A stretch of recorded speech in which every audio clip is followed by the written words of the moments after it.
You're listening to this podcast, so I know you've got a curious mind. Here's a helpful fact you may not know yet. Drivers who switch and save with Progressive save over $900 on average. Pop over to Progressive.com, answer some questions, and you'll get a quick quote with discounts that are easy to come by. In fact, 99% of their auto customers earn at least one discount. Visit Progressive.com and see if you can enjoy a little cash back. Progressive Casualty Insurance Company and Affiliates. National average 12-month savings of $946 by new customers surveyed who saved with Progressive between June 2024 and May 2025. Potential savings will vary. Hey, I've got the campaign brief ready, built from last quarter's data and the competitive landscape. Approved. Oh, agents, where would we be without you? Somewhere with a lot more tabs open. Create your first Monday agent in minutes at monday.com. Hi, it's Sierra Miller. I can't wait for you to check out my new collection of shoes and accessories at Designer Shoe Warehouse. If you love shoes as much as I do, then trust me, I got you.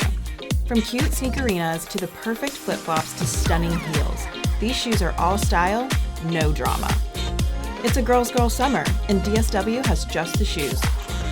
Shop the Sierra Miller collection right now at your DSW store or dsw.com.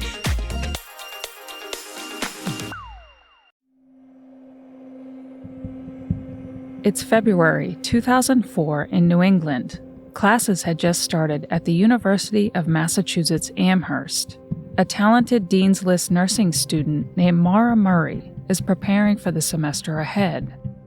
On Monday, February 9th, she looks up directions to Vermont and New Hampshire and informs her professors of a death in the family. This is not true. She hastily packs a few things, picks up some alcohol, and with $280 on her person, heads north in her beat-up 1996 black Saturn sedan. She tells no one of her plans. Several hours later, at 7:30 p.m., witnesses in a small rural town of Haverhill, New Hampshire, report a vehicle off the road. A local bus driver speaks to the young woman who declines help. When police arrive minutes later, the black Saturn is locked and abandoned. Maura Murray vanishes without a trace. My name is Julie Murray, and this is the untold story of my sister Maura. For the first time ever, I'm going to tell her story in my own words, in the words of those who knew her best, those closest to the investigation, with exclusive interviews never heard before.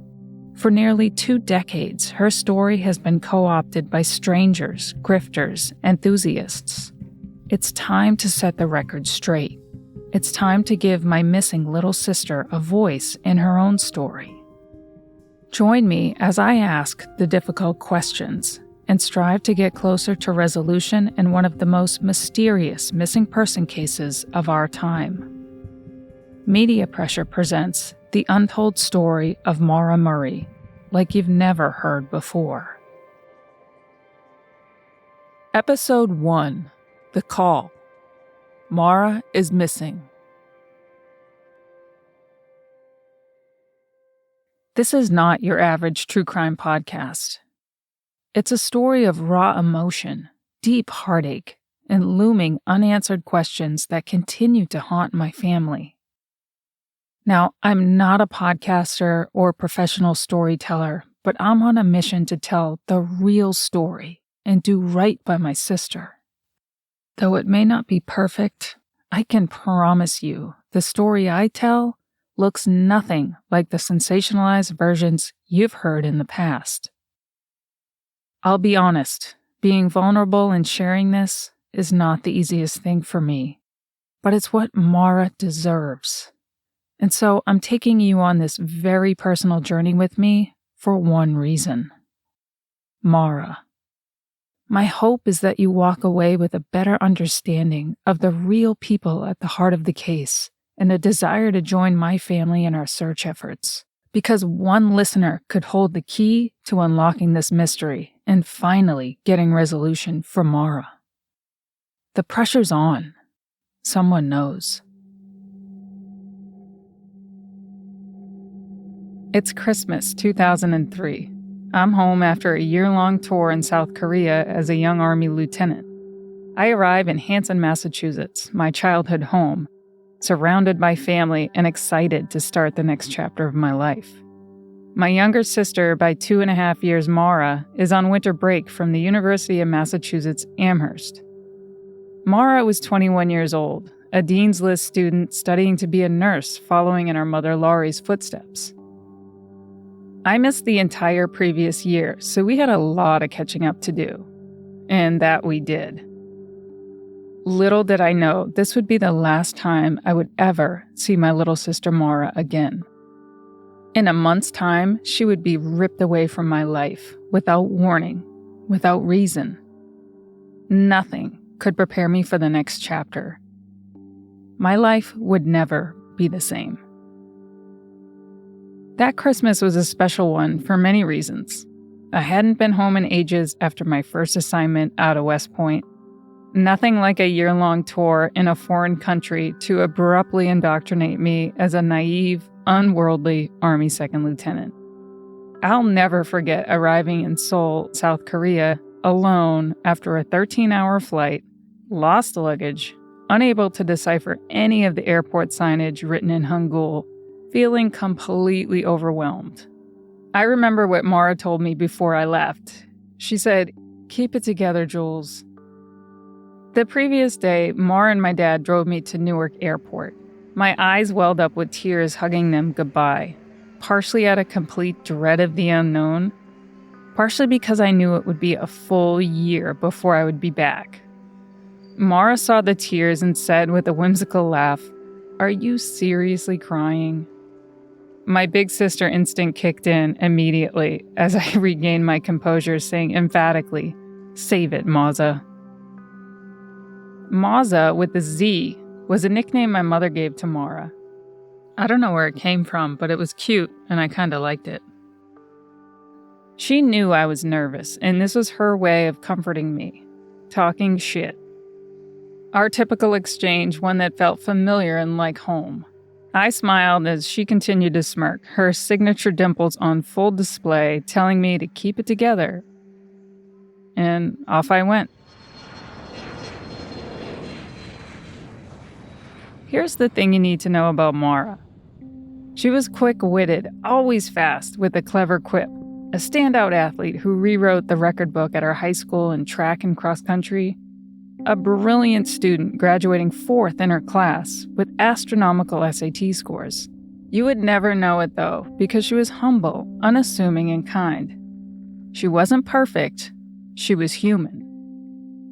In Korea, I lived on base in officer quarters, essentially a furnished studio in an old army barracks. It was exactly what you would expect. Linoleum floors, stiff furniture with a sterile smell. It felt like living in a hospital break room. I did have the internet, though, which is how I kept in contact with Maura, through AOL Instant Messenger. My screen name was X-File 2002. Maura's was X-File 59, showing our allegiance to our favorite show, The X-Files. Ironic would be an understatement, considering what happens next.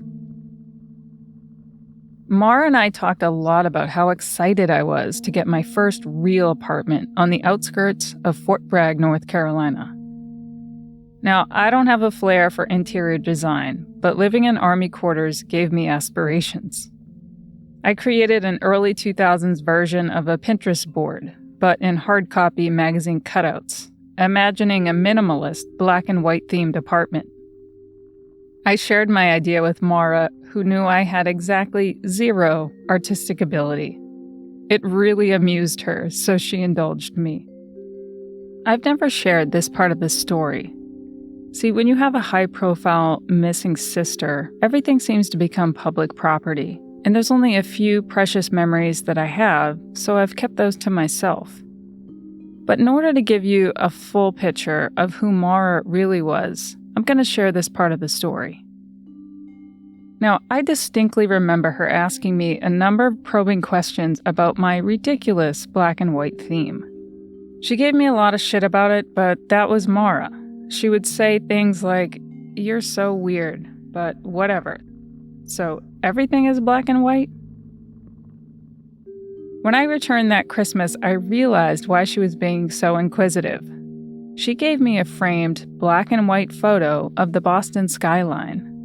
But in true Maura fashion, she added an extra touch and got it matted in black to make it stand out more. She didn't have the money as a broke college student working 2 jobs, and I knew it. And while most would have been satisfied with the picture as is, not Maura. She always went that extra mile for those she loved. I absolutely loved it. It was a perfect photo to fit my theme. I gave her a heavily discounted corduroy jacket from the Ville in Osan, Korea. A little over a month later, I received the call that would flip my world upside down. Sitting in my perfectly appointed black and white apartment, this call colored my life a permanent stormy gray. Nothing could be further from black and white from that point forward. Maura is missing. In the early evening of February 10th, 2004, my family was frantically calling each other, asking if anyone had heard from Maura. I had not since Saturday afternoon, 3:21 p.m. to be exact. What do you mean, I asked. Panic started to surface. She's at school. Classes had just started. No, her car is abandoned in New Hampshire. What? Why is her car in New Hampshire? We don't know. She's gone. What do you mean she's gone? Where is she? We don't know. Nobody knows. My mind was swimming. I had no idea. What do you mean, missing? Where is she? Nobody knows where Maura is? Maura's car was found abandoned in the woods in New Hampshire, and she's not there. You don't know where she is. It was surreal. It's hard to describe the feeling of being told that. There's a feeling of like panic and give me a second. She would not have not called or told us where she was or what was going on. That wasn't something that she would do. She would have told us. So at that point, it's starting to sink in that, wow, this is real. Something has gone wrong here. We don't know where she is. We need to get up there right now. I didn't really know what was going on. I just remember that I was told that they found Maura's car up in New Hampshire and Maura was missing. And nobody really knew what happened, why she was there. Everyone was confused, and we weren't really sure what we were going to do at that time. I do remember that Freddie and I looked at each other, and we both immediately agreed that we were going to go. I was 15 at the time. And I just remember he just said, Maura's missing. I was like, what do you mean? Oh my God, what is going on? And it was like, does not compute. And I think it took probably a couple hours for it to actually set in. I feel like I remember calling her and leaving a voicemail after your dad called me. Because that conversation I remember vividly. Not so much what was said, but I just remember like what I was looking at and just not believing him at all. Those are the voices of my dad and brothers Freddie and Kurtis. That last voice you heard was Maura's UMass friend, Kate Markopoulos. She has never spoken publicly about the case until now. We'll hear much more from her later. You know that feeling when too many things fall through the cracks? Monday.com was built for that gap. The AI work platform where people and agents work side by side to deliver more together. Create your first Monday agent today at Monday.com. Insurance isn't one size fits all. That's why customers have enjoyed Progressive's Name Your Price tool for years now. With the Name Your Price tool, you tell them what you want to pay, and they'll show you options that fit your budget. So whether you're picking out your first policy or just looking for something that works better for you and your family, they make it easy to see your options. Visit Progressive.com. Find a rate that works for you with the Name Your Price tool. Progressive Casualty Insurance Company and Affiliates. Price and coverage match limited by state law. You know that thing where you get an amazing pair of shoes at a really great price and want to tell everyone about it? Yeah, so do we. Here at Designer Shoe Warehouse, we'll give you something to brag about. Like the latest styles from brands you love, or the trends everyone's obsessing over, or shoes that make you feel like, well, you. So go ahead, show off a little. Find shoes that get you at prices that get your budget. Head to your DSW store or DSW.com today. DSW, let us surprise you. See, the previous day, Monday, February 9th, 2004, was the last day anyone would ever hear from my sister again. Maura submits her nursing school homework assignment, looking up maternity terms in the wee hours of the morning, 3:32 a.m. She then searches for directions to Vermont in New Hampshire. Mid-afternoon, she calls an information line at a ski resort in Stowe, Vermont, and a condo owner, Linda Salamone, in Bartlett, New Hampshire, a place my family had stayed at in the past. She doesn't make a reservation, though. Next, she emails her boyfriend, Bill Rausch, saying she loved him and she would call him later.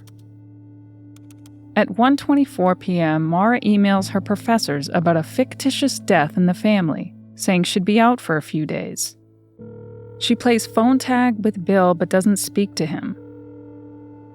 At 3 p.m., she returns borrowed clothes to a fellow nursing school student, then packs some items including toiletries, textbooks, birth control, and some clothes.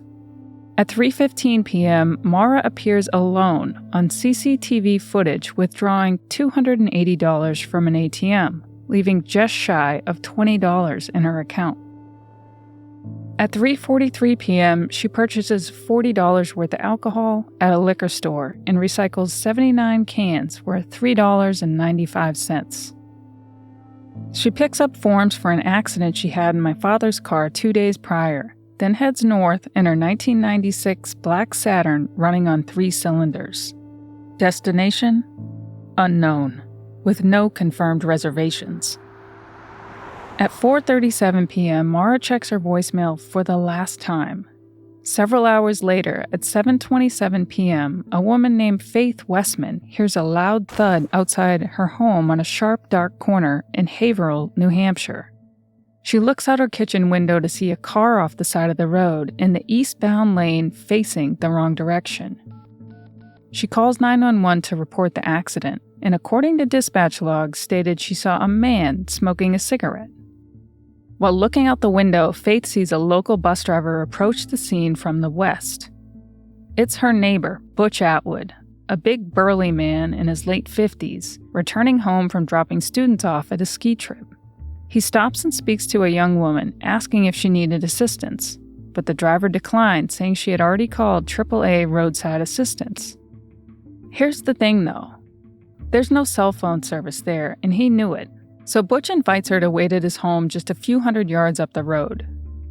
She declines. He continues home and places the second 911 call at 7:42 p.m., 16 minutes after Faith Westman's call. He would later state that the driver appeared to be shaken up and shivering. It was frigid that night in the low 20s. He described her as a young woman with her hair down. Now, this detail is one that's been hard to reconcile over the years because my sister never wore her hair down. I just asked her how she was. She said she was shaken up. I couldn't see any blood on her face. And she was shaking like this. I says, okay, I'm going to go call the police. 3 minutes later, at 7:46 p.m., Haverhill Police Sergeant Cecil Smith arrives on scene to discover a locked and abandoned car on the side of the road facing the wrong direction, airbags deployed, windshield crack, and a rag in the tailpipe. He notices a box of wine behind the driver's seat and sees red liquid aspersions on the driver's side door and the roof. He snaps at least 7 photos documenting the scene. However, they've been withheld, but I've seen them. What he doesn't see is any sign of Maura and no footprints in the snow. As if that wasn't mysterious enough, listen to this. Another witness, Karen McNamara, known only as Witness A for years, was driving home from work that night. Well, I'm Karen McNamara, that a lot of people came to know as Witness A, long ago when I didn't even know that there was a Witness A or any of the chatter was going on the internet. Had no idea. So you didn't designate yourself as Witness A? Oh, no. She's passed by a police SUV 001, not once, but twice. A police car passed me with its lights on, and I kind of slowed down and pulled over, let him pass me. And then when I got out to Route 112, the same police car passed me a second time. I took a right onto Route 112 just as this police car was passing me. And I know it was the same police car because I noted on the back of the car it said 001. And when I say police car, I mean it was an SUV. I drive an SUV. I often refer to it as a car. And that's been some point that some people have disputed. But it was indeed an SUV. I followed in the same direction as that police car was going. Its lights were on.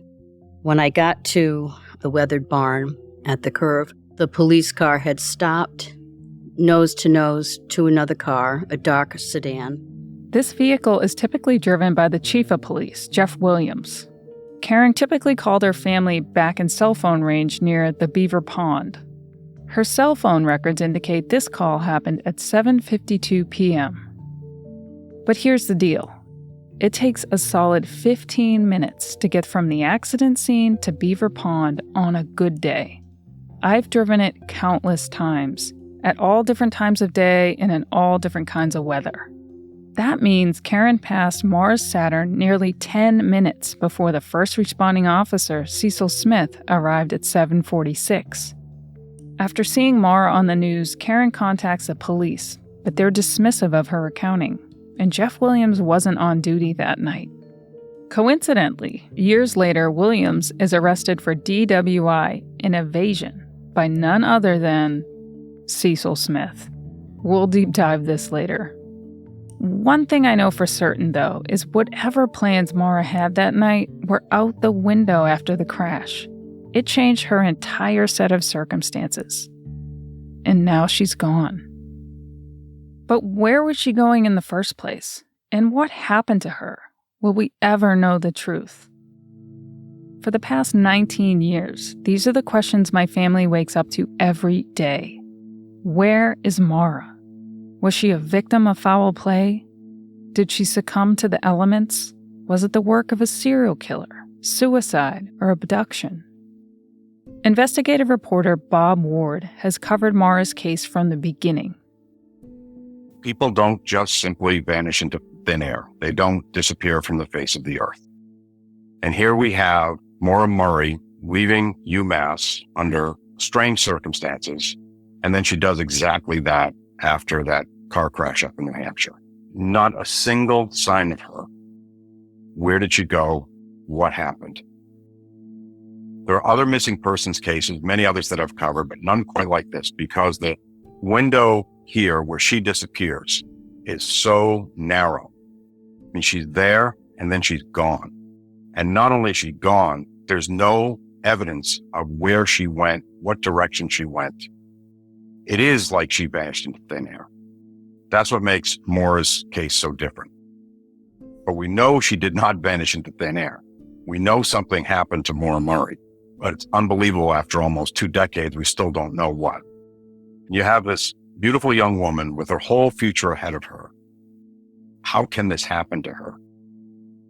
You know, there's a school of thought that she ran away, that this whole thing, her leaving UMass and going up to New Hampshire and then disappearing and refusing help when it was offered to her, this whole thing was Maura going off to take her own life. And then there's the other side of it, that she refused help and that somebody came along and took her, which is also possible. So I don't know. Or was she confused? Did she walk away? You know, she was hurt. Maybe she got hurt in the accident. She didn't realize it.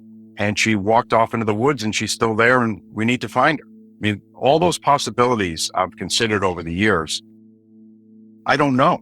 I don't have a theory on Maura Murray. People ask me all the time, what do you think happened to Maura? I honestly don't know. I mean, I talked to you and your dad and your family, and I think I've gotten to know who Maura Murray is. And it doesn't sound like she would go off into the woods and do something on her own like that. I haven't heard any evidence of that. Is it possible that she broke down and she was confused and she was approached for help, refused that help, and that person goes to make a call and now she's alone and someone comes along? Yeah, I think that's very possible. I will say this. I think back in the day, back in 2004, maybe to 2006, I was less likely to believe that a stranger came and abducted her and took her because that window was so narrow. But now, after all these other stories that I've done and all these other cases that I've covered where, strange things happen, I don't think that can be discounted. It's very possible that Maura was in the wrong place at the wrong time. She just wanted to get away from UMass to clear her head for a little while, and then all this other stuff happens. It's mind-boggling. So until we find Maura, the truth is we don't know. And I keep my mind open to all of these possibilities. At DSW, we ask the important questions, like, what shoes are you going to wear? Whether you're prepping for wedding season, festival season, or just planning the ultimate vacay, the right shoes can make or break an RSVP. So own the moment. You've got big plans, and we've got just the shoes. At the perfect price, of course. Get ready to get ready with Designer Shoe Warehouse. Head to your DSW store or DSW.com today and let us surprise you. I can't change where I started financially, but I can make choices that help my future. That's what I like about Acorns. It makes investing feel approachable, and the potential screen helps show what's possible over time. You can sign up in minutes and start automatically investing your spare money, even if all you've got is spare change. The Roundups feature is probably my favorite because it makes investing feel effortless. I barely notice the spare change, but I love seeing it grow. Sign up now and Acorns will boost your new account with a $5 bonus investment. Join the over 14 million all-time customers who have already saved and invested over $27 billion with Acorns. Head to acorns.com/mediapressure or download the Acorns app to get started. Paid non-client endorsement. Compensation provides incentive to positively promote Acorns. Tier 2 compensation provided. Potential subject to various factors such as customers' accounts, age, and investment settings. Does not include Acorns fees. Results do not predict or represent the performance of any Acorns portfolio. Investment results will vary. Investing involves risk. Acorns Advisors, LLC, an SEC-registered investment advisor. View important disclosures at acorns.com/mediapressure. Hey, I've got the campaign brief ready, built from last quarter's data and the competitive landscape. Approved. Oh, agents, where would we be without you? Somewhere with a lot more tabs open. Create your first Monday agent in minutes at monday.com. Let's go back to that Tuesday, some 15 hours after Maura's disappearance. At 10:20 a.m., a judge issues a search warrant for the vehicle to identify the driver. See, the night before, the car was towed to the personal garage of tow operator Mike Lavoie, where the warrant was executed. Months ago, I saw the search warrant for the first time, and what I learned shocked me. Not only did 7 items have Maura's name on it, indicating they knew Maura was the likely driver early on Tuesday, yet didn't contact my family until early evening. But police also recovered a handwritten name and phone number. They never mentioned these bits of information to my family. When I contacted the owner of the number, they claimed this was the first time in 19+ years anyone had ever mentioned that their number was found inside a high-profile missing woman's car. What's more is the family owned a condo at Loon Mountain in Lincoln, New Hampshire, 25 miles from where Maura's car was found and in the direction she was traveling. They also had ties to our hometown of Hanson, Massachusetts, Burlington, Vermont, and law enforcement. Now, remember, Maura was looking at places to stay and directions to both New Hampshire and Burlington. Let me be very clear. I'm not saying any of this is connected, but at the bare minimum, it should have warranted at least a call by authorities. After 19 years of fighting for my sister, this landed like a punch in the gut. So after the search warrant is executed mid-morning on February 10th, it would take almost 6 full hours before my family is notified. 6 hours. It wasn't until Tuesday evening, February 10th, that we first learned of Maura's disappearance. In shock, we're trying to make it make sense. But nothing made any sense. It still doesn't, nearly 2 decades later. I felt helpless hundreds of miles away. Honestly, the night's a blur in my mind. I can't say for certain who called who or in what order, but I will never forget the feeling. Sheer dread. I knew something was terribly wrong. The human mind is an incredible thing, especially when it comes to trauma. The body has a way of protecting itself and shielding the effects of trauma, and everyone reacts differently. Looking back, I often question myself as to why I don't have a vivid memory of the most harrowing couple days of my life. It was my trauma response. Block it out, turn it gray. But that feeling left an indelible mark. My dad was in Connecticut for his traveling job in nuclear medicine. I could hear the terror in his voice when he spoke. "I'm trying to figure it out, Jewel, but she isn't answering her cell." My mother was crying, a complete wreck. Growing up, my mother was the emotional one. She would literally tear up during every episode of Little House on the Prairie without fail. She didn't answer her dorm phone either. Someone called Bill, her boyfriend, an Army lieutenant and my West Point classmate, who was stationed at a training base in Fort Sill, Oklahoma. My dad tried to call the local police department, but had trouble getting someone to give him details. Tried to get in touch with the local police, and that was very hard to do. I asked to be called back immediately, right now, and it took forever to get a call back, and so I kept calling. I was absolutely panicky. I was out of my mind, basically. And so eventually I talked to the police, and I barely remember it.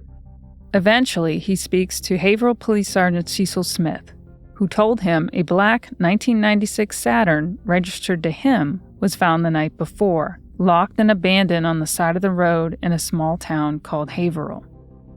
Panic-stricken, he explains that that's his daughter Maura's car, a nursing student at the University of Massachusetts. Frustration rung out as a full 24 hours had already passed. Cecil Smith, he was quite hesitant and he seemed a little bit annoyed that I kept calling him, but he was stammering and not giving me full answers. It was quite upsetting, and said to myself, I'm getting nothing here. I've got to go up. My daughter's missing in some unfamiliar place. I need to find out more. I need more. Somebody tell me what's going on. I knew right away I had to get there, but it's after dark, and I'm in southwest Connecticut, so what am I going to do? I had no idea what I was going to do. I didn't know what to think. I was in a state of panic, and that's unusual for me. But I had this hopeless feeling. Helpless feeling? Helpless is the word. Nothing I can do. So I have to be there. I contacted work, said there's been a horrible accident. My daughter's missing. I've got to go up and see what's going on, and I won't be into work. I had no choice. I told them I was going. I wasn't sure when I'd be back. And so in the middle of the night around, 2 o'clock or something like that, I took off for New Hampshire. And I got there at dawn to join the search. And guess what? I was the search. Nobody had been notified except us nearly 24 hours later. I remember the haunting ride when I got to a little town of Woodsville. And I went through there. I'm on 302, and sure enough, there's 112. And I'm familiar with 112, but not out there. And I heard there was a red barn. It was right around the corner from a red barn on a horseshoe bend. I remember what a feeling, a sinking feeling I had as I'm driving up that road. And I noticed that the road was windy, dark, dipping and turning. It was treacherous. And it wasn't wet at that moment when I was coming there, but I could see if it ever were wet, you're in big trouble there. And then all of a sudden, this feeling, this chill came over me. I came around a corner, look up ahead, and there's the red barn. I said, I'm here. Oh my God, what am I going to find? I was basically quaking. And then I saw where The tire tracks went off the road. The tire tracks went down, but then tire tracks were backed out. Tracks went in at an angle, 45 degrees, and then out at a 45-degree angle, back out onto 112.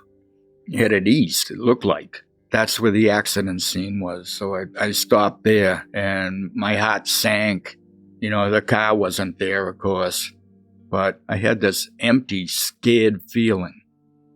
It was panic, and I'm way calmer now talking about it than I would have been that morning talking about it. I was frantic, Joel, absolutely frantic. My kid's gone. I had this haunted, scary feeling. This Monday.com ad was created by a team of people and AI agents. Reese, our content agent, wrote the copy based on our best practices, like mentioning Monday.com 3 times. That was the second. Johnny, our coordination agent, built the timeline and kept everyone aligned. Olivia, our human creative director, stayed in the loop. Because agents are great, but they don't always know when a joke lands. She had one note: tell listeners it only takes minutes to build an agent. So, minutes. Create your own AI agent today on Monday.com. Insurance isn't one size fits all. That's why customers have enjoyed Progressive's Name Your Price tool for years now. With the Name Your Price tool, you tell them what you want to pay, and they'll show you options that fit your budget. So whether you're picking out your first policy or just looking for something that works better for you and your family, they make it easy to see your options. Visit Progressive.com. Find a rate that works for you with the Name Your Price tool. Progressive Casualty Insurance Company and Affiliates. Price and coverage match limited by state law. I can't change where I started financially, but I can make choices that help my future. That's what I like about Acorns. It makes investing feel approachable, and the potential screen helps show what's possible over time. You can sign up in minutes and start automatically investing your spare money, even if all you've got is spare change. The Roundups feature is probably my favorite because it makes investing feel effortless. I barely notice the spare change, but I love seeing it grow. Sign up now and Acorns will boost your new account with a $5 bonus investment. Join the over 14 million all-time customers who have already saved and invested over $27 billion with Acorns.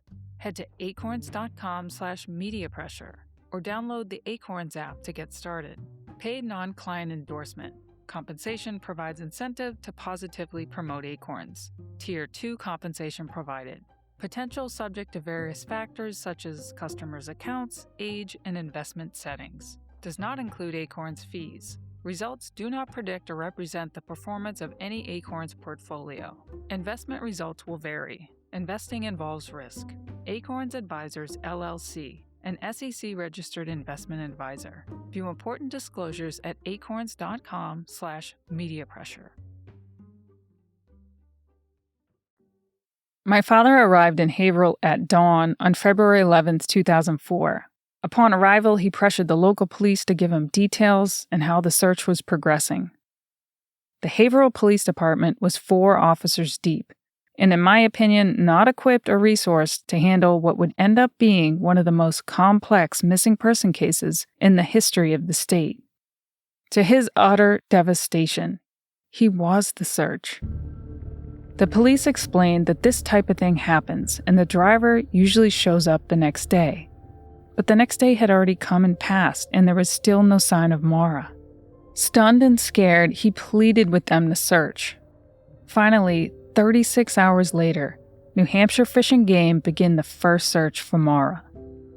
While my dad was at the police station, the lead officer from the New Hampshire Fish and Game, Todd Bogartis, was provided a scent item. Without any consultation from my dad, a leather glove from Maura's car. A glove she received as a present from her boyfriend Bill just a few weeks earlier. One that we're not certain she even wore. The scent dogs tracked the scent up the road in an easterly direction, then lost it in the middle of the road. In hindsight, this is something we deeply regret not having input on, as we would have suggested that they use something she actually wore, like her running shoes or gear that was found in the car. Keep in mind, this search happened 36 hours after she disappeared, on treated roads in the middle of winter.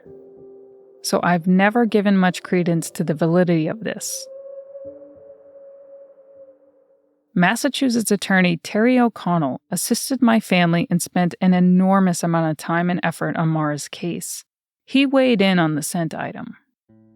So when Fred finally convinced him to search for his daughter, he did 2 days later.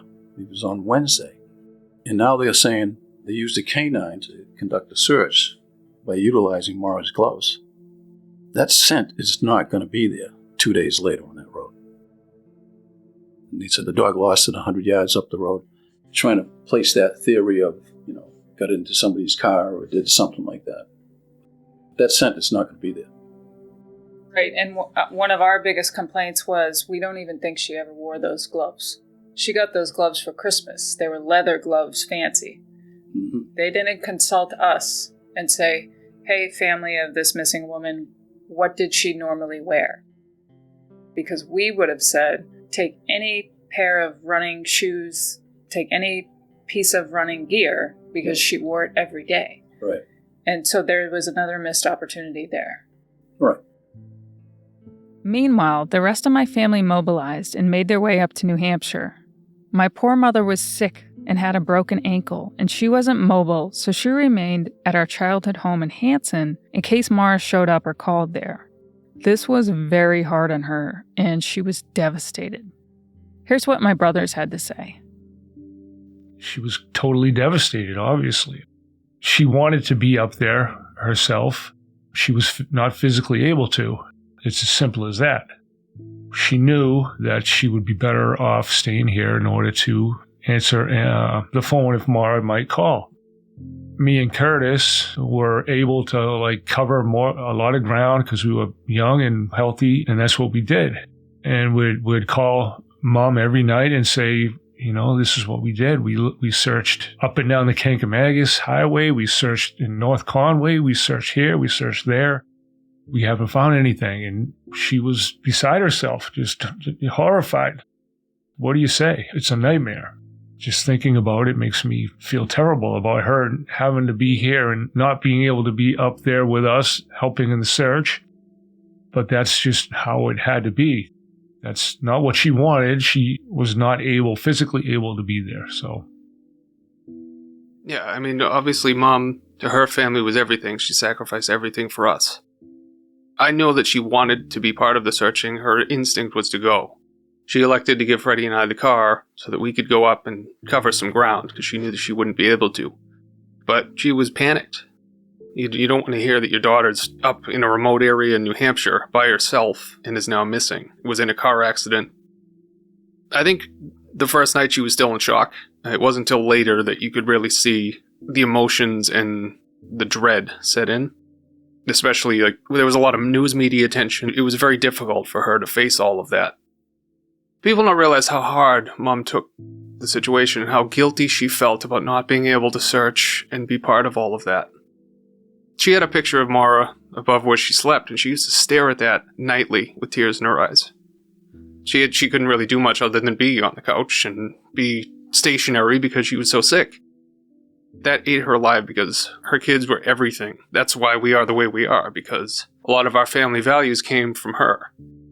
And to watch her be so sick and to have the added emotions and the guilt and the worry, because all she wanted to do was be better or to feel better, and it was very, very tough to watch. And just to see what it did to her, that was heartbreaking. It really was. I think not being able to join the search effort affected her to where she blamed herself and never fully recovered. We all went through episodes of blaming ourselves for one reason or another. Maura's boyfriend Bill got advance leave from his training base and flew up to join the search effort. While in line at the airport security, he missed a call to his cell phone. When he listens to the voicemail, he hears what he describes as whimpering, sobbing sounds. He's convinced it's Maura, but police say they trace the call back to a Red Cross calling card. We'll get into this later. Bill's parents, Bill Sr. and Sharon, drove from Ohio to pick Bill up at the airport in Connecticut and headed north. They were joined the next weekend by Bill's West Point sponsor family, Rob and Christine McDonald, who had grown to love Maura while she was dating Bill. My older sister Kathleen and her fiance Tim drove up, along with my brothers Freddie Jr. and Kurtis. I was slated to deploy to Iraq when I arrived at my unit at Fort Bragg. It was immense pressure to try to defer or get a replacement for my position. Fort Bragg was a line unit in the thick of the deployment cycle. I didn't have the same flexibility as, say, a training unit, so it took me quite some time to find someone to take my place. Now, this was back when deployments were 15 months long, and no one wanted to leave their loved ones for 15 months. At this point in my young Army career, I didn't want to show up to my unit and say, I can't go on this deployment, someone go for me. But I had to be there for my family, so thankfully I got someone to take my spot. I was sure that they would find Maura the next day, but the days kept ticking away and we developed more questions than answers. It was torture. While my family pressed for answers that first week in New Hampshire, authorities were alerted of Maura's disappearance at UMass. It was then we began to learn a bit more about the events leading up to her disappearance. I'll summarize those details here, but it won't do them justice. I'll dissect each detail in a future episode. But as an overview, Maura suffered an emotional breakdown the Thursday night before she disappeared. While working at her security desk job checking IDs at the dorm, she became visibly upset and needed to end her shift early. She was escorted back to her dorm by her supervisor. The only explanation she could muster was repeating the words, "My sister. My sister." Our other sister Kathleen spoke to Maura much earlier in the night, talking about relapsing. See, Kathleen was struggling with addiction and went to a rehab clinic for help. When her fiancé Tim picked her up, he took her directly to a liquor store. Yeah, let that sink in for a minute. Maura also spoke to her boyfriend Bill that night. The nature of their conversation is still unclear. What we don't know is who else Maura spoke to that night. Did the call with Kathleen earlier cause her that much emotional distress? And what exactly did she mean by my sister? What we do know about the mysterious call is UMass Police Detective Brian Davies told the Caledonian Record in an article printed on February 27, 2004, that his department was actually able to track the phone call, saying, quote, "We know the location. We have not been able to identify to whom she was speaking," end quote. To me, that indicates the upsetting phone call was most likely from the dorm line. So who was it? On Saturday, my dad visited Maura at UMass to go car shopping because her car was down a cylinder. That night, Maura attended a dorm room party that is also shrouded in mystery. The host of the party claimed she was asleep the entire time and had not been forthcoming about what happened at the party, if anything. But what happened after the party is deeply disturbing. Instead of walking a short distance to her dorm room, Maura decides to drive my father's new car back to his motel. She crashes head-on into a guardrail, causing significant damage to my dad's new car. Police arrive and don't administer any field sobriety testing, nor do they cite her. The accident report simply indicates driver inattentiveness. Additionally, and this could be important, she wasn't given any medical treatment. The next day, my dad learns that his insurance would cover the damage and he gets a rental. He drives Maura back to the dorm, reassuring her that it would be okay, insurance would cover it. But Maura was her own worst critic, visibly upset with herself, softly crying in the passenger seat. He tells her to pick up accident forms the next day and to call him to discuss. Maura walks away from my dad, head down, shoulders slumped, and makes her way into the dorm. This would be the last time my dad would ever see Maura again.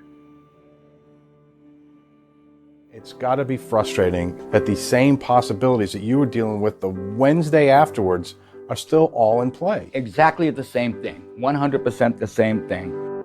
There's no question about whether I'm going to look for her. You know, this is my kid. My kid wants me to look for her. I'm gonna look for my kid. I don't know what happened to her. I mean, I don't have Maura.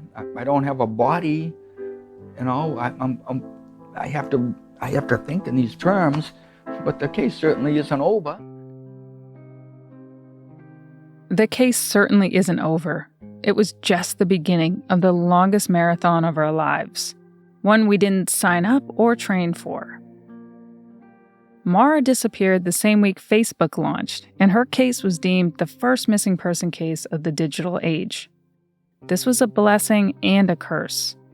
With the click of a button, social media gave us the ability to reach a widespread audience to raise awareness and keep her case alive. But like all powerful tools, it has its downside. Online sleuths tore into the details of her case with a rabid obsession, undeterred by the residual harm caused by proliferating wild speculation and misinformation.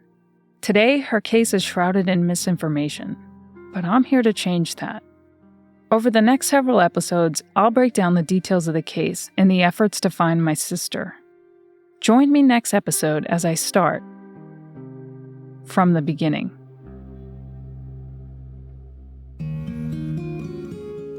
If you have any information regarding the disappearance of my sister Maura Murray, please contact the New Hampshire State Police Cold Case Unit at 603-223-3648 or visit mauramurraymissing.org. Special thanks to my friend Sarah Turney, whose trust and guidance made this project possible. Media Pressure is a Voices for Justice media original and is executive produced by Sarah Turney. This series includes original music from my brother, Kurtis Murray, as well as Blue Dot Sessions. I'm your host, Julie Murray. For more information about Media Pressure, visit mediapressure.com. For more information about my sister Maura's case, visit mauramurraymissing.org.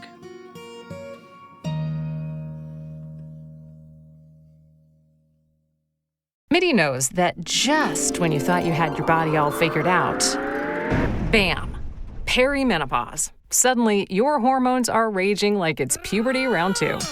You're waking up at 3 a.m. and dealing with mood swings that have mood swings. Your ears are itchy, your jeans don't fit, you need an industrial-sized fan to cool down, and you've suddenly forgotten the word for microwave.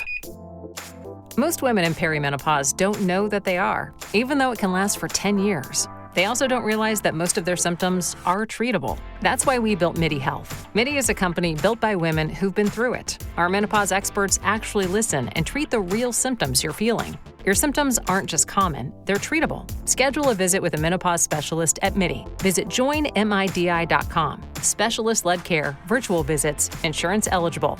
Midlife needs MIDI. Results may vary. Medications prescribed only if clinically appropriate based on a consultation with a clinician. Insurance coverage varies. Check with your plan for coverage.